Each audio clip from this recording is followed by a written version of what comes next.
Hi there, beautiful souls watching. Welcome and thank you. I'm Gabrielle, retired medium in Germany, and I like to share some of my otherworldly experiences and insights.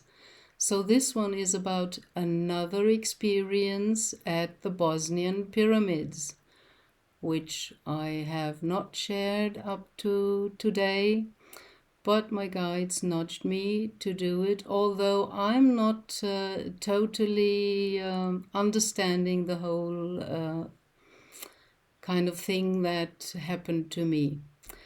But okay, I follow my guides. They never led me wrongly, so here we go. I was at the Bosnian pyramids in 2019 when just 1 year before I didn't even know that there are pyramids in Europe. I only was known to the pyramids in Giza and some in Asia and South America, and that was it.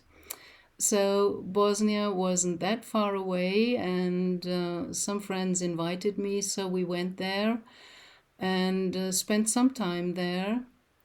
And luckily, with that kind of spiritual travel group that we joined, we had a very nice lodge where we could stay. And the guy of the lodge, he had friendship with the Sufi sheikh there. In the middle, in between the pyramids, there is a Sufi monastery.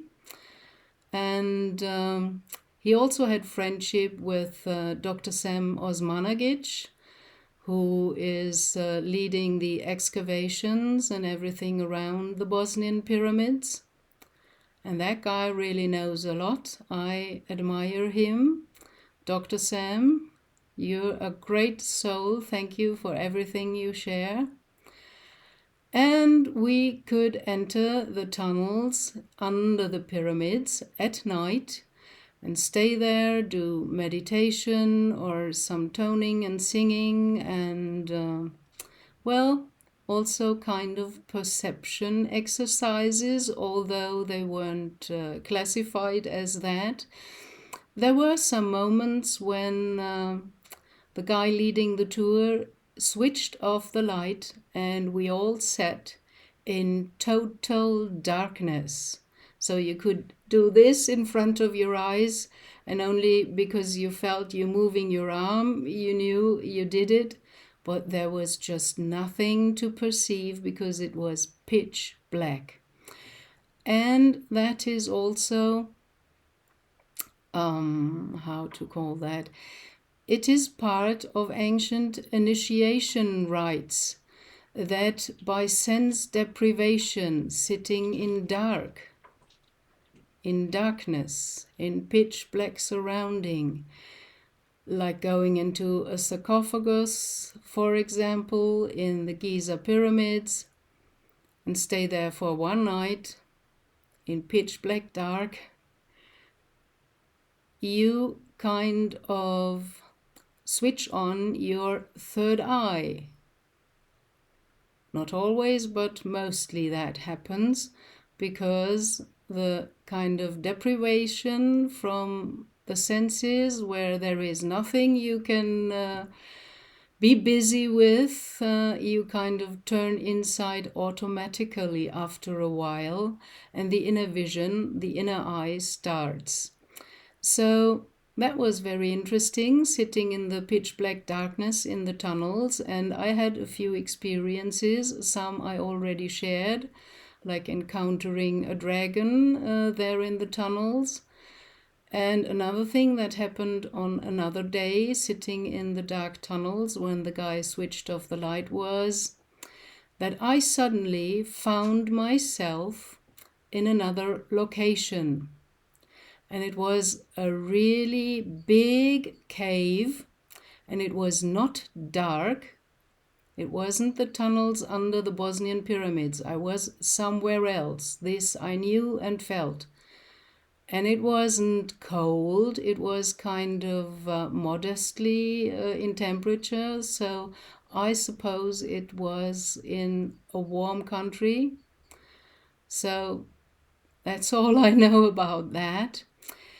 And in this big, big cave that was lit like with daylight, I found myself standing in the middle and looking around, and in front of me I saw 3 knights bowing in front of me in the typical kind of position, one knee to the floor, the other knee in a 90-degree angle, stood up, and they all leaned on their swords, and they had their heads bent down so I couldn't see their faces, and they were knights in chainmails. That made me feel that I was also in another time, not only in another space. And I did not know what they perceived or saw. I looked around, there was nothing else, only the kind of yellowish stone of the cave walls. So I don't know who was with me. Maybe they were bending or bowing their head in front of something else behind me, which I couldn't perceive or see. I don't know what that was, and my guides don't answer my questions about that. They say it's not yet time for me to know. Okay. But it made me feel uncomfortable. I don't want to have anybody bow in front of me. So I kind of intuitively went towards these knights, and I took them on their elbows and lifted them up and showed them by that, do not bend in front of me or anything else. So that was that, and I had, although I did not see the symbol, I had the strong impression these were Knights Templar, guarding something in a cave somewhere else, or maybe waiting for something. I don't know what was their kind of mission in that cave. But as I'm able to stretch my consciousness out, all of you can do that if you train a little bit. Like in remote viewing, I sent my consciousness back into that situation, that experience I had, and wanted to have more information and look around, because my guides weren't answering my questions about that, and I still was curious.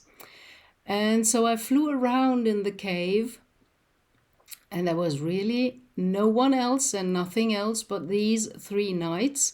And I went behind them and looked from their position what I could see, and I only saw a big white oval light with some kind of shape or silhouette of a person in there. Felt like feminine energy and looked like a feminine silhouette. And maybe that was, Mary. Because I had my encounters with Mary, Mother Mary as well, although I never was Catholic and not even grew up that religious as evangelic. And I never thought about Mary before, but I had another experience which I'm going to share soon with you, where I encountered Mary, and that was very special. Since then, I know that I have a connection with the divine feminine and Mary and all the other figures that represented that, like Ithor or the Hathors or White Buffalo Calf Woman or Kuan Yin, Green Tara, whomever you want to name. There are many names. And I know the goddess is coming back because it's about uniting. So it's not only a male god, a he, godfather, he. It's the mother, father god, and even more. It's much more than he and she.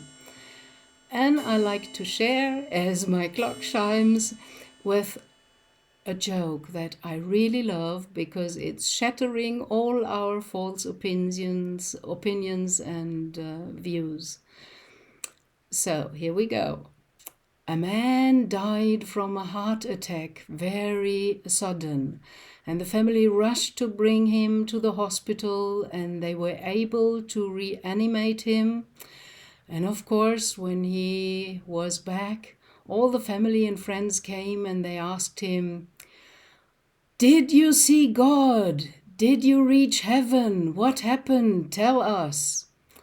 And he only said 2 sentences that were, "Yes, I met God." And the second sentence was, "And she is black."